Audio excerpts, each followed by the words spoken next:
La paix règne à l'université de Kinshasa. La défense des mémoires a débuté ce samedi 22 juillet 2017 à la faculté des droits. Le jury a reçu ce premier jour 2 récipiendaires, parmi lesquels Alphonse Ngoï-Kassanji de l'option droit privé et judiciaire. Le gouverneur du Kassai-Oriental a parlé de la responsabilité civile des entités territoriales décentralisées en cas de dommages causés aux administrés, cas de la province du Kassai-Oriental. Voilà.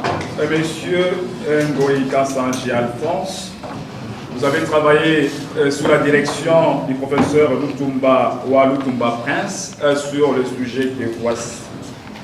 La responsabilité civile des entités territoriales décentralisées en cas de dommages causés aux administrés, cas de la province du Kassai oriental. Les jurys vous accordent 7 minutes pour nous donner les résumés de votre mémoire. Vous avez la parole. Je vais rater. Merci, monsieur le professeur, président du jury. Je salue les professeurs membres du jury qui sont devant moi.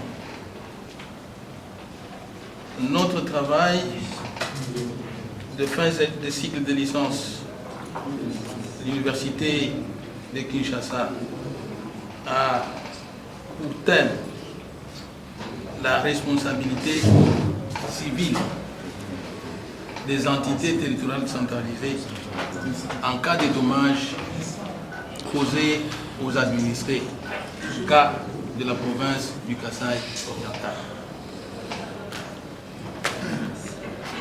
Quand on parle de la responsabilité civile, la responsabilité implique la réparation du préjudice. Et ceci nous amène à l'article 258 du Code civil congolais, livre 3, qui dit que tout fait quelconque de l'homme qui cause dommage à autrui oblige celui par la faute duquel il est arrivé à le réparer. Là, nous voyons l'homme qui peut être une personne physique. Mais ici, il s'agit d'une personne morale, province du Kassai oriental, dotée d'une personnalité juridique, selon la constitution de notre pays du 18 février, telle que modifiée et complétée à ce jour. Dans son article 3, les provinces et les entités territoriales centralisées sont des personnes morales dotées de personnalités juridiques. Elles jouissent de l'autonomie de leurs ressources financières, etc.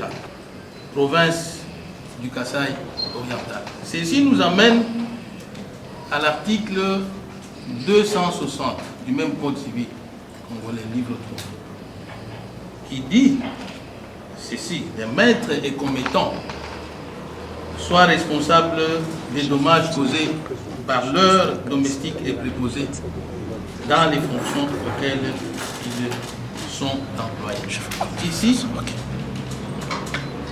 la personne morale, province du Kassai oriental, est civilement responsable des faits commis par les préposés, soit du gouvernement central, soit des préposés de la province.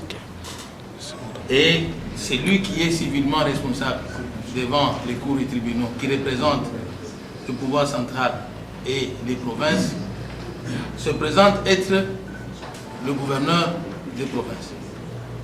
Les gouverneurs de province se voient rester en justice pour répondre civilement des actes de ces préposés qui peuvent être des agents des services déconcentrés qui dépendent du gouvernement central, de la police nationale congolaise, de l'armée et propre administration. Donc la province, représentée par le gouverneur de province, est civilement responsable devant les cours et tribunaux. Il représente l'État, il représente le pouvoir central, représente l'administration provinciale. Comme je l'ai dit, l'article 260 alinéa 3 du Code civil, livre 3, qui veut que les maîtres et commettants soient responsables des dommages causés par leur domestique et préposés dans les fonctions auxquelles ils sont employés. C'est à ce titre donc que la province du Kasaï-Oriental, représentée par le gouverneur, se voit jugée et condamnée comme civilement responsable et l'auteur des dommages. Dans les cas sous examen, sur un échantillon de 30 dossiers, de 30 jugements, parmi tant d'autres, la province se voit condamnée à payer des dommages intérêts à ses administrés qui sont victimes des actes de ses préposés. Montant de 1 576 000 et de 2 711 000 $ à titre de dommages intérêts. Montant largement supérieur aux moyens de la province. Quand on sait que aujourd'hui la Constitution consacre la retenue à la ressource des recettes à caractère national et que les provinces et les gouvernements centraux ont procédé par un arrangement particulier au-delà de la Constitution pour que les recettes à caractère national des provinces les reçoivent à travers la rétrocession. Et cette rétrocession ne peut pas faire face à prendre en charge les dommages et intérêts. Je veux dire, à réparer les préjudices, à indemniser les victimes.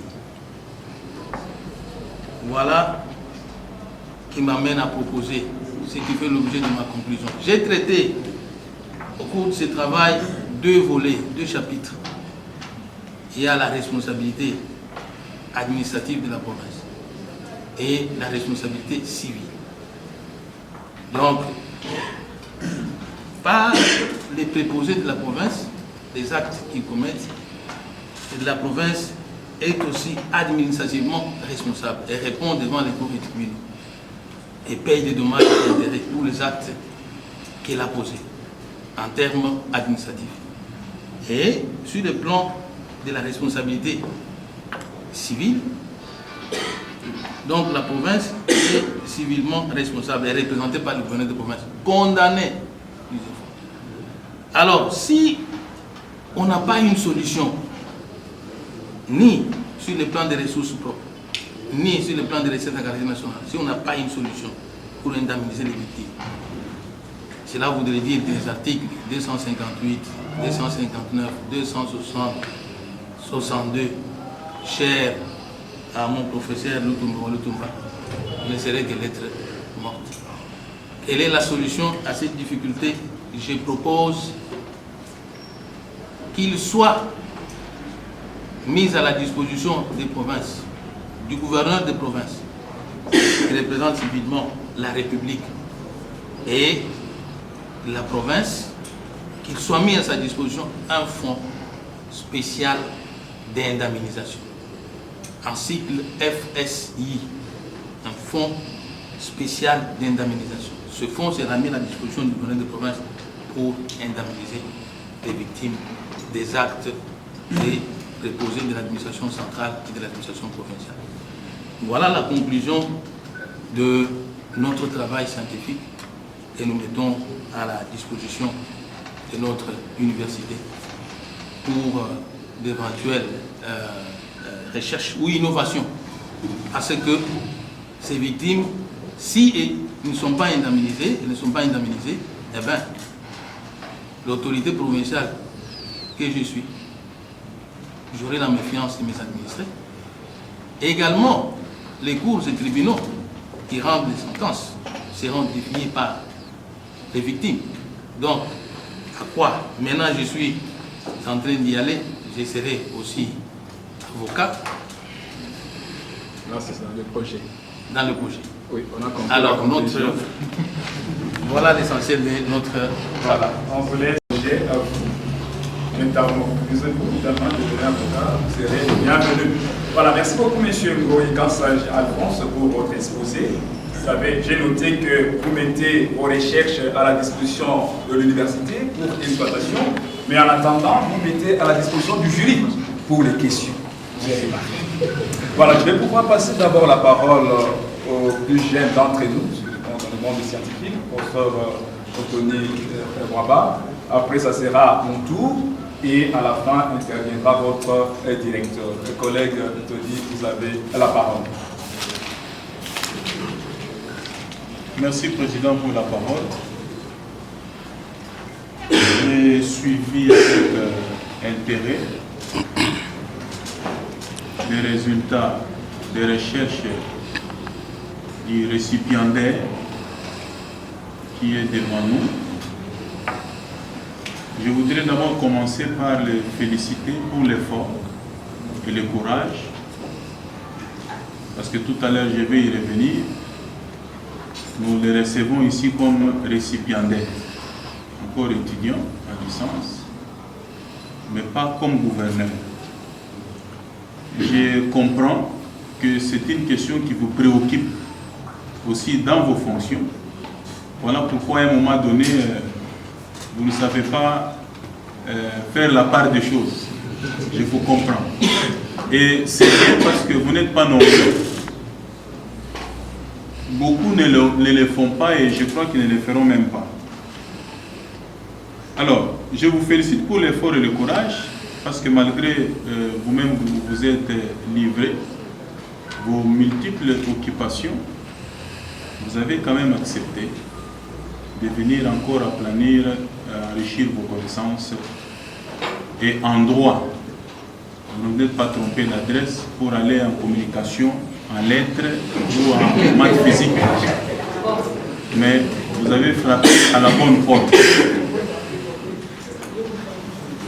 Je vous félicite également pour la qualité de l'exposé, parce que je craignais que vous soyez lié au texte.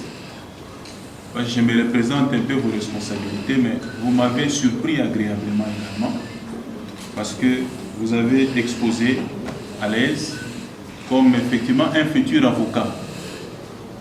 Vous avez le projet de le devenir, mais avant que vous le deveniez, que les débats deviennent contradictoires, ici, vous parlez aux membres du jury qui sont professeurs et celui qui a pris parole est aussi avocat. Je vais me charger d'abord de vous avant que vous le deveniez demain. La qualité du travail aussi m'a plu également parce que c'est un travail bien présenté, ce qui fait que la conséquence, sur le plan de la forme, je n'aurai pas assez d'observations. Ça me surprend pour la simple raison que beaucoup d'autres étudiants qui n'ont rien d'autre à faire que les études ne sont pas à l'heure comme vous. C'est étonnant. Et on pouvait même parler de la précipitation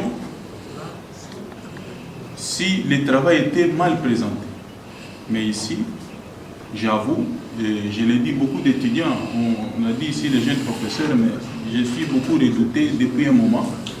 Quand le département m'envoie des étudiants pour diriger les mémoires, même 10, et à la fin, je me retrouve peut-être même avec un seul étudiant. Il fuit la rigueur. Vous avez peut-être le bonheur ou le malheur de me retrouver au jury. On va les vérifier tout à l'heure aussi. Alors, ça c'était du côté cours, les choses ont été bien faites, mais du côté jardin, je vais relever juste deux petites choses. Sur la page in memoriam, j'ai vu, vous avez signé Alphonse Ngoï Kansaj. On sait que ce travail vous appartient. Quand vous faites la dédicace, vous allez combiner même la page dédicace. Vous avez dédié à Madame Odette Ngoï, mais vous signez Alphonse Ngoï Kansaj. C'est votre travail. Il est déjà signé sur la page de garde, donc il ne fallait pas insister. Quand vous signez comme ça, c'est comme si d'autres pages qui ne sont pas signées ne vous appartiennent pas. Donc, c'était une redondance. et ça ne servait à rien. Mais pour le reste, le travail est bien présenté. Un autre élément qui m'a beaucoup plus intéressé, c'est vos annexes. Pour quelqu'un, comme on l'a dit, avec des occupations et des responsabilités qui sont les vôtres, vous avez fait un travail de terrain. Ce n'est pas seulement une réflexion théorique, mais vous êtes descendu sur terrain, dans les cours et tribunaux, pour élever l'échantillon que vous avez présenté tout à l'heure par rapport au nombre de condamnations dont le gouvernement provincial qui représente le gouverneur, qui représente l'État en province, fait face. Parce que j'ai vu non seulement des décisions judiciaires, mais également des exploits introductifs d'instances qui expriment les prétentions des partis. Lorsque je vois dans un exploit où on demande 150 000 $ au gouvernement provincial, comme gouvernement responsable. J'ai vu dans une autre décision, vous avez 100 000. Vous voyez, ce sont des sommes faramineuses. Tout à l'heure, le professeur Lutumba l'a relevé, le comportement des juges congolais. Des fois, il y a eu même un article qui a été fait à ce sujet par un professeur qui n'est plus avec nous. Des fois, les juges ont des sommes impossibles qui dépassent même les montants du budget. Pas seulement le budget national, même provincial. Alors, on se demande avec ce genre de décisions comment on peut être appelé à les exécuter. Parce qu'étant dans un état de droit. Alors, vous avez réfléchi sur un sujet d'actualité, sur une question qui préoccupe presque tout le monde, mais particulièrement vous, sur cette affaire de responsabilité civile des provinces lorsqu'elles sont condamnées en justice comme civilement responsables. Moi, je ne vais pas revenir sur des débats théoriques avec vous. Je vais vous amener au fond de votre travail et discuter avec vous sur la proposition ou la formule magique que vous avez avancée ici. Vous estimez que votre province, c'est moi de personnaliser finalement les débats, moi-même je suis tombé dans la confusion parce que vous m'avez invité, vous êtes donc responsable, sinon civilement responsable. À chaque fois que la province est condamnée en justice, vous êtes invité à débourser un certain nombre de sommes pour réparer les préjudices causés aux victimes. Et bien souvent, ce sont des sommes qui n'ont pas été budgétisées au départ. Et même si ça a été budgétisé, pour la plupart des cas, les provinces sont en difficulté par rapport aux ressources qui peuvent faire face non seulement au développement de la province, mais à la question qui est traitée ici. La Constitution parle de la retenue à la source de 40%. Le gouvernement central vous a interdit de retenir à la source. Et vous avez trouvé des arrangements particuliers. Nous connaissons les conséquences des arrangements particuliers, les systèmes de péréquation. Les arrangements particuliers n'ont pas également tenu, parce que même la péréquation, ça ne marche pas. Ce n'est pas seulement le cas de votre province, nous suivons tous l'actualité également. Mais finalement, vous réfléchissez et vous venez réfléchir à la colline inspirée sur une autre formule et vous proposez les fonds spéciaux d'indemnisation. C'est là que je vais débattre un peu avec vous. C'est votre proposition. Je peux avoir mon point de vue, mais c'est la vôtre. Je voudrais peut-être vous démontrer que elle est soit efficace ou fragile, mais c'est à vous de défendre. Alors, là nous sommes déjà au fond.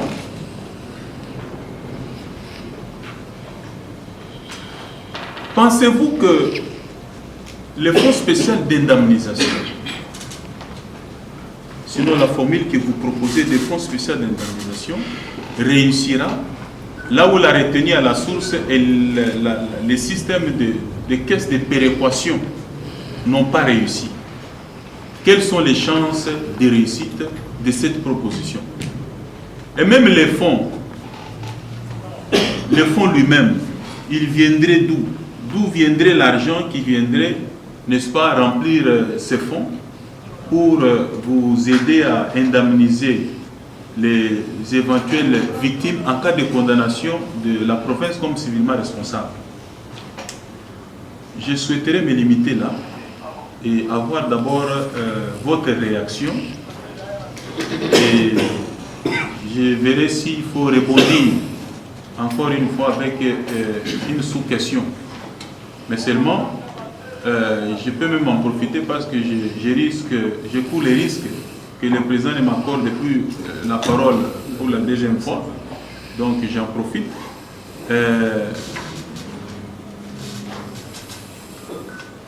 En ce qui concerne les préjudices qui doivent être pris en compte, les dommages en question, ce sont les dommages éventuels ou les dommages déjà réalisés. Parce que les fonds qui doivent être mis à votre disposition doivent être chiffrés. Est-ce qu'il prend en compte les condamnations déjà survenues, parce qu'au moins ça peut être chiffré, ou on va mettre à votre disposition un fonds avec un montant indéterminé, avec cette conséquence que s'il y a beaucoup de condamnations, le fonds sera insuffisant, mais s'il y a peu de condamnations, c'est la province qui bénéficiera d'un fonds, je vais dire, excédent. Voilà les thèmes que j'ai cherchés. Vous pouvez donc réagir. Collègue, M. Ngoï Kassanji Alphonse, je pense que vous avez bien noté les deux questions du jury. Ça va? La première, la mise en place de ce que vous proposez par rapport aux critiques formulées chaque année, chaque fois qu'il y a conférence, le gouverneur revient sur la rétrocession n'a pas lieu, voilà, on n'a pas les moyens. Est-ce que ce que vous proposez, vous pensez maintenant que ça va être mis en place? Telle est la première question du jury. Et la deuxième, votre fonds que vous proposez, prendra en considération les dommages déjà survenus ou les dommages à survenir. Réagissez à la préoccupation du jury. Vous avez la parole. Merci beaucoup, monsieur le professeur, président du jury. Monsieur le professeur Tony, d'abord, je vous remercie pour vos remarques pertinentes et surtout pour le fait que vous avez estimé que nos charges ne pouvaient pas peut-être nous permettre de réaliser ce travail. Votre appréciation de notre travail nous va tout droit au cœur. Et donc, en parlant du fonds lui-même, les fonds, vous vous êtes posé la question, il viendrait d'où? Ma réaction et votre deuxième préoccupation, c'est les dommages en question. Ce sont les dommages, déjà le jugement déjà rendu ou à venir. Monsieur le professeur, voilà ma réponse. Le fonds, comme je l'ai dit, en tant que représentant du pouvoir central, en province, comme aux fonctionnaires de la République et chef de l'exécutif provincial, j'ai fait un travail scientifique. Ce travail scientifique que je mets à la disposition du Parlement. J'ai la chance ici d'apercevoir dans cette salle un député national qui est l'élu d'ailleurs de notre province du Kasaï-Oriental. Nous parlons des administrés qui sont ces électeurs, qui sont victimes et des actes de préposés de l'État, dont ils ne sont pas indemnisés. Je crois qu'il se saisira de cette réflexion qu'il va présenter au Parlement, qui est l'autorité budgétaire. pour que le Parlement intègre ça dans le budget et qu'il y ait une rubrique. Parce que jusque-là, nous en province, au niveau de la rétrocession, nous avons seulement 3 rubriques. La première rubrique concerne la rémunération personnelle, la deuxième rubrique concerne le fonctionnement et la troisième rubrique, qui n'est même pas d'ailleurs exécutée, qui n'est pas payée, concerne les fonds d'investissement, les budgets d'investissement. Donc il n'y a pas une rubrique qui concerne les indemnisations. Donc voilà, ce travail fera en sorte qu'au niveau du budget, qu'il y ait un fonds prévu, comme les 3 fonds là, réservés aux indemnisations. Et M. Ngoï Kassanji, la question du jury, ça va, compris les 3 rubriques, la question du jury, si, entre guillemets, cette question de rétrocession, je dis bien entre, parce que c'est pas prévu dans la Constitution, n'est pas respectée, est-ce que vous croyez vraiment que ces fonds-là que vous proposez, que le pouvoir central admettra qu'il y ait une 4e rubrique pour rétrocéder, entre guillemets, un fonds aux provinces? Telle est la question. Parce que les lois de notre pays doivent être respectées. Ah, et pour la rétrocession? Eh bien, nous sommes en voie, nous sommes en train d'y arriver. Nous devons lutter. Donc, parce que votre mandat, la rétrocession n'a jamais eu lieu après votre mémoire. La rétrocession a eu lieu. Ah, a eu lieu. Oui. Il n'y a pas de critique là-dessus. Il y a des critiques parce que la Constitution parle de la retenue à la source. Mais vous dites tantôt que 3 rubriques, il n'y a que 2 rubriques qui sont respectées. Ça va, il y a une rubrique qui n'a jamais été respectée. Vous pensez qu'il y a une 4e rubrique qui sera respectée? Faut-il alors pour cela, professeur, président du jury, oui, qu'on laisse... Non, sur le plan scientifique, il n'y a pas de débat. Maintenant, sur le plan pratique, voilà. est-ce que vous croyez vraiment? Oui. Sur le plan pratique, nous avons produit un travail scientifique, comme je l'ai dit, que nous mettons à la disposition des décideurs. Je vous ai dit que l'autorité budgétaire, parce que dans ce pays, tout fonctionne sur base du budget. Et l'autorité budgétaire, c'est le Parlement, qui met à la disposition du gouvernement le budget, l'argent. Et au niveau du Parlement, nous avons fait un travail comme on a proposé tant d'autres. Il faut lutter. Parce qu'ici, il y a les victimes qui sont nos administrés. Il faut qu'à un certain moment, que ces choses, que ce fonds soient mis à la disposition du gouvernement. Quant à sa gestion du fonds, eh bien, il y a la Cour des comptes, il y a l'inspection des finances qui contrôlera le gouverneur. Là, il n'y a pas de problème. À la dépense. Là, il n'y a pas de Donc, quant à la faisabilité, la mise en œuvre du fonds lui-même, ce travail est fait. Il nous appartient maintenant de contacter les autorités compétentes pour la faisabilité. Soit accepté. Il y a la présence de notre député. On espère qu'il sera écouté. Alors, on passe à la deuxième question. On passe à la deuxième question. Il y avait au moins 2 questions du jury. Vous avez répondu à la première. Quant aux dommages déjà survenus ou à venir, ce fonds prendra en compte les 2 aspects. Les dommages déjà survenus. Parce que les victimes doivent être indemnisées. Nécessairement, c'est leur là, c'est une concrète. Pour Avenir, ça sera un forfait. Si c'est un fonds permanent. Il faut un fonds permanent. Non, on parle de l'évaluation. Hein. Pour le dommage déjà survenu, une concrète et à survenir, ça sera un forfait. Il faut chiffrer aussi. Vous avez du travail? Tout à fait. Oh là là. Voilà, merci. Je vais... Ah voilà, le professeur Tony voulait encore réagir. Le débat est tellement intéressant. Je lui accorde quelques minutes en tant que président. Dans tous les cas, je crois que le débat pourra même se poursuivre après ici, parce que la question est très intéressante et vous êtes de bonne foi. Vous avez rencontré une difficulté dans la gestion et vous avez réfléchi cette fois-ci en scientifique.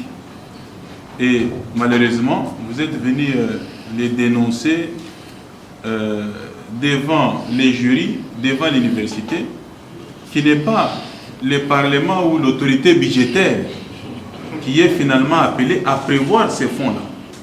Donc après ici, il faut faire un plaidoyer ailleurs. Je ne sais pas si c'est devant l'Assemblée provinciale ou l'Assemblée nationale. Dans la plupart des cas, vous avez dit ici que les lois du pays doivent être respectées. Dans la plupart des cas, chez nous, le pays ne souffre pas de l'absence de textes. Généralement, les textes existent et ne sont pas respectés. Et ceux qui ne respectent pas les textes ne sont pas aussi sanctionnés. Alors, toutes choses restant égales par ailleurs, votre fonds spécial d'indemnisation, j'hésite fort et j'ai peur que ce soit une réforme spaghetti, c'est-à-dire fragile, qui va juste se limiter dans ces locales et après ici, vous continuerez à vous plaindre. Donc voilà, après nous ici, nous avons suivi, ce sont vos propositions, nous vous croirons les jours où on verra la mise en œuvre effective. Donc si vous pouvez continuer les plaidoyers auprès des véritables décideurs. Monsieur le Président, le débat est très intéressant, mais je ne saurais pas continuer à monopoliser la parole. Vous avez temps limité. Voilà, merci beaucoup chers collègues, merci professeur Tony pour votre intervention. Je me suis permis d'intervenir même quand je n'avais pas le droit d'intervenir. Pourquoi? Parce que je dois avouer, monsieur Ngoyi Kassanji, j'avais bien voulu qu'on revienne sur la question de, entre guillemets, rétrocession et fonds, voilà, en particulier la faisabilité. Mais la question était déjà posée par mon collègue. Je dois commencer par vous féliciter et surtout de faire mienne toutes les félicitations exprimées par celui qui est intervenu avant moi. Donc je serai trop bref, juste me limiter à vous poser les deux petites questions que j'avais prévues. Et je dois vous avouer que la première question peut paraître facile, mais ce sont les ABC. Les ABC de la question de la responsabilité civile.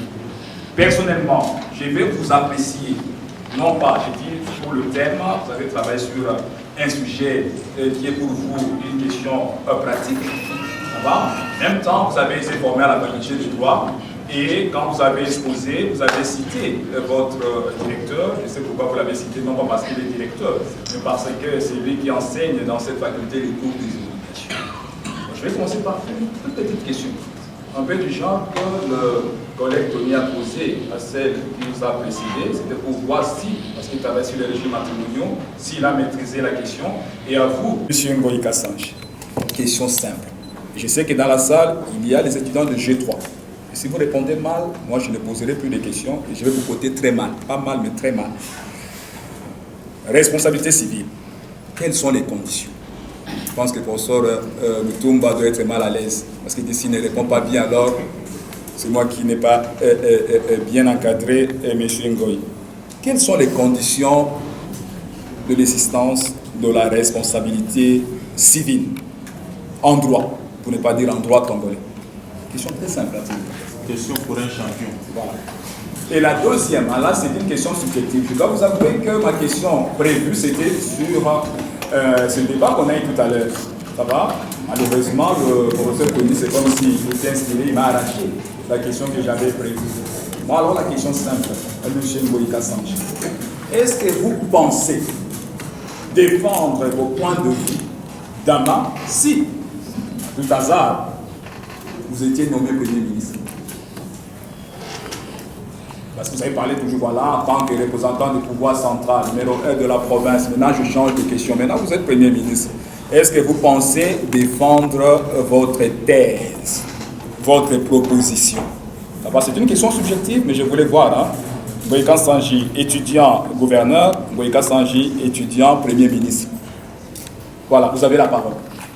Merci, monsieur le professeur président du jury, pour la pertinence de... Elles sont pertinentes toutes. Mais je dois m'employer à devoir les répondre. La première question, vous me demandez de vous donner les conditions de la mise en œuvre, les conditions de la responsabilité civile. Il y en a combien? Il y en a 3. La première, c'est l'existence des dommages et préjudices. Il doit exister ces dommages. La deuxième, la preuve que ce dommage a été engendré par la faute de son auteur. Et la troisième, l'établissement d'un lien de causalité.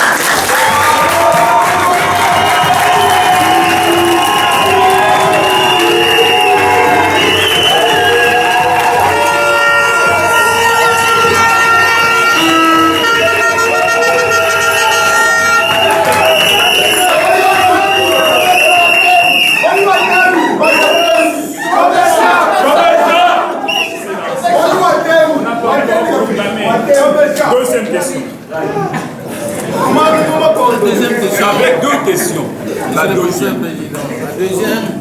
Elle est subjective, mais la réponse doit être scientifique. Hein. Me demander si je continuerai à défendre mes idées si jamais je suis nommé Premier ministre. Maintenant, là, vous êtes Premier ministre. C'est vous qui devez influencer notamment les postes de Tout à fait. Ça va? Tout à fait. Comme je l'ai dit tout à l'heure, en tant que scientifique, nous sommes appelés à exécuter les lois, protéger les lois et les exécuter dans ce pays. Je suis Premier ministre, je suis donc d'abord serviteur du peuple, je suis au service du peuple, c'est un apostolat. Je n'y vais pas pour être dictateur ou quoi que ce soit, mais je sers le peuple qui est victime des actes des préposés, de ces préposés de l'État. Donc, en tant que serviteur du peuple, je me mets à la place. Ici, je suis le gouverneur, mais je défends mes administrés qui sont victimes des actes de préposés. Maintenant, comme Premier ministre, je défendrai toujours. Donc, vous allez continuer à plaider pour que les provinces aient, on prévoit un fonds, FSI. D'ailleurs, aujourd'hui, je peux entrer... Je dois vous avouer que votre défense est filmée. Tout à fait. Voilà. Donc, pour dire qu'on peut revenir sur les images, même 10 ans après. Tout à fait.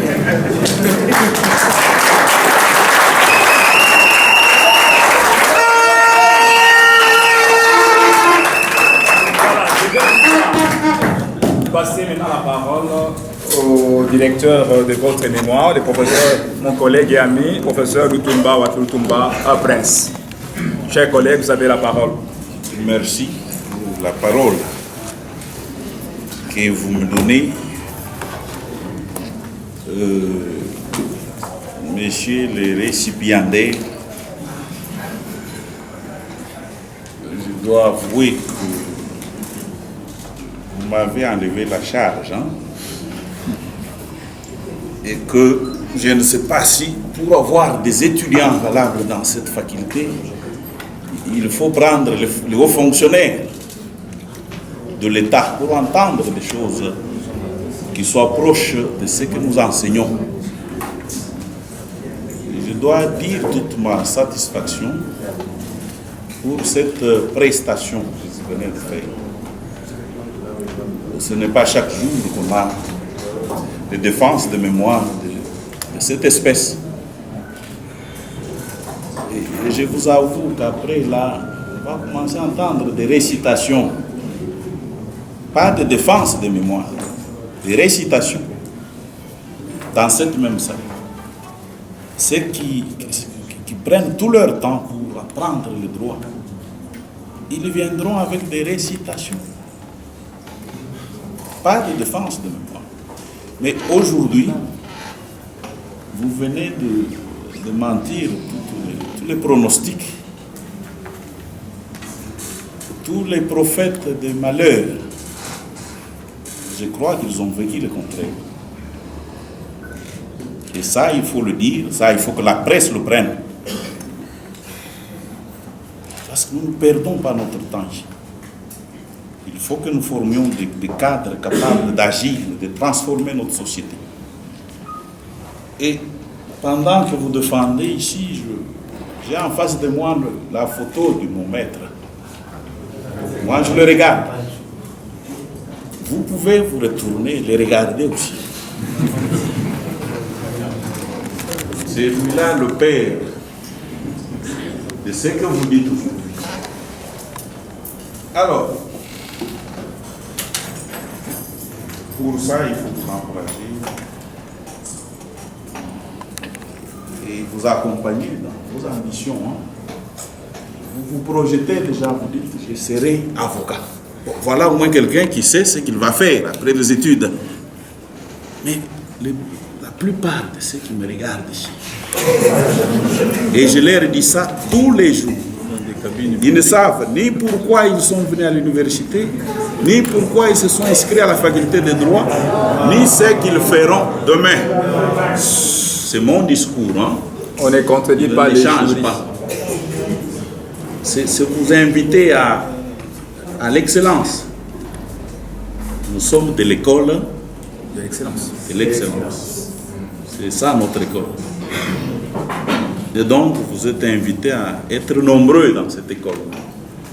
C'est les droits au service de la société, c'est les droits au service de notre peuple. Alors, avec pensée pièce sur le maître, je me suis dit, bon, les récipiendaires que j'ai devant moi est venu soutenir une thèse, hein, pas un mémoire. Parce qu'il y a un point de vue là-dedans. Mais votre point de vue m'a heurté tout de suite. J'ai regardé le maître, j'ai dit, bon, vous avez dit quelque chose d'intéressant, vous dites, bon, sinon, tous les principes énoncés dans les articles 258, 259, 260, avec tous ces alinéas, sont des lettres mortes.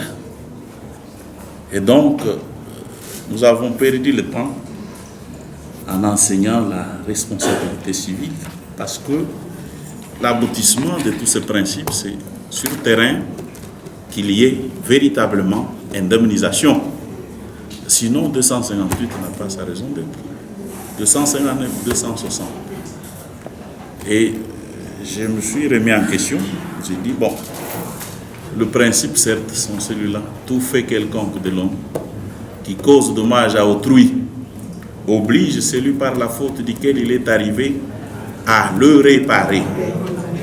Ah, ils savent le refrain. À le réparer. Mais est-ce qu'on répare dans le concret? Vous venez de nous donner un tableau qui illustre bien que l'indemnisation ne suit pas dans tous les cas. Et donc on n'a pas réparé. Mais si on ne répare pas, qu'est-ce qu'il faut faire? Vous, au moins, vous avez une proposition FSI, Fonds spécial d'indemnisation. N'est-ce pas? Ça peut faire école, hein? L'idée peut faire école. Et pour ça, coup de chapeau. Pour ma part, je continuerai, dans la mesure de mes forces, d'enseigner 258. Avec ces trois conditions que vous venez de donner. La faute, les dommages et les liens des causalités. Parce que je pense et je crois qu'en tout état de cause, on arrivera à la réparation. C'est une créance qui est née, sauf prescription, mais finalement, un jour, comme l'a dit le président du jury, peut-être que vous seriez Premier ministre. C'est une prophétie. Ah oui, je suis prophète. On l'espère. Et que l'idée fera école et que les victimes trouveront l'indemnisation. Parce que c'est ça le but, la finalité de l'institution de responsabilité civile, c'est que la victime trouve son compte. Sinon, c'est consacrer les frustrations, exacerber le sentiment qu'il n'y a pas justice. Et lorsqu'il n'y a pas justice, on est loin d'être dans un état de droit. Et l'état de droit que vous projetez, c'est l'état respectueux de la loi, respectueux du droit. L'état où chaque citoyen trouve sa part, n'est-ce pas? Le droit doit être au service de ce développement-là. Et vous venez de nous en donner une belle illustration. L'idée est lancée. Comment les concrétiser? C'est le défi que vous nous lancez aussi. Comment concrétiser l'idée? Et les décideurs peuvent s'en inspirer. Parce que si on n'indemnise pas, je l'ai dit, je l'ai toujours dit, s'il y a des décisions judiciaires qui ne sont pas exécutées, et donc on est en train d'exacerber le sentiment d'injustice. Et un jour, on en arrivera à la vengeance privée qui avait été combattue. La vengeance privée, l'œil pour l'œil, dent pour dent. Ça, c'est des voies, des faits auxquels on ne recourt plus dans un État moderne. Mais imaginez quelqu'un qui est victime d'une situation, mais qui n'arrive pas à être indemnisé.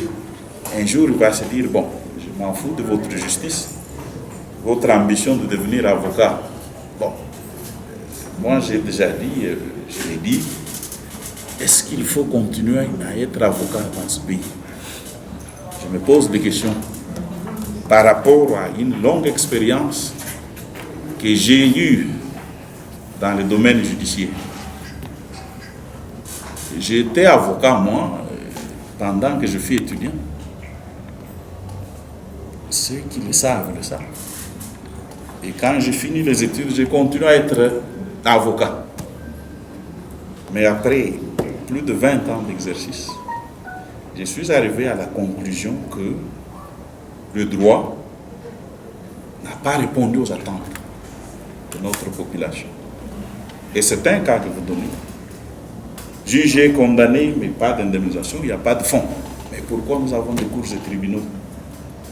Pourquoi nous avons une si grande faculté de droit? Nous produisons des juristes chaque année. Voilà, la réflexion est là. Vous nous avez gratifié d'une thèse de doctorat. Je crois qu'il faut approfondir l'idée. Il faut approfondir l'idée, et ceux qui me regardent savent que c'est ce genre de mémoire que j'aime. Je n'aime pas des étudiants qui viennent avec des papiers pour lire. Non, ça ne fait pas le droit. J'ai terminé, Monsieur le Président. Voilà, merci beaucoup, chers collègues. Comme le veut la coutume, nous allons inviter d'abord les deux récipiendaires et les publics à évacuer la salle, le temps pour nous de décider à huis clos. Après un exposé riche en enseignements, ponctué par un débat houleux avec ses éminents professeurs, le jury a déclaré le mémoire recevable. Après délibération à huis clos et ne prenant que Dieu pour témoin, le jury a pris les graves décisions aussi après. Le mémoire de l'étudiante Iyonga Lipindo Corinne est déclaré reçu. Le mémoire de l'étudiant Ngoïka Sanji Alphonse est également déclaré reçu. Notre sincère félicitations. Puis, l'étudiant Ngoïka Sanji a été ovationné par ses camarades et autres proches jusqu'aux abords de l'université de Kinshasa, où la paix est effectivement revenue. Des sentiments de joie, des joies immenses dans la mesure où je viens d'accomplir un devoir. Un devoir, c'est lui de défendre mon mémoire devant le jury, ici à la faculté de droit de l'université de Kinshasa. Cette défense consacre ainsi un travail de 5 ans d'abnégation, de souffrance pour arriver à ce niveau de défendre le cycle de licence, ma licence.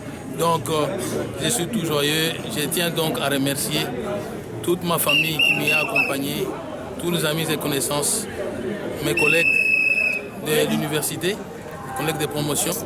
Je tiens donc à les remercier pour le soutien qu'ils n'ont cessé de m'apporter. Et mes professeurs, les membres du jury également, et les autorités, les académiques. Donc le corps professoral, le corps académique que je tiens également à féliciter ici. Excellence, on vous a suivi tout au long de votre parcours académique. Vous avez été comme un étudiant. Quel est le souvenir que vous avez retenu de la part des étudiants, particulièrement de la faculté de droit? Écoutez, les étudiants sont solidaires. Vous avez vu là, ils sont tous venus, hein, les collègues de ma promotion. Ça montre la solidarité estudiantine. Et donc, ce qui fait la joie des étudiants quand on se retrouve. Merci, Excellence. Merci.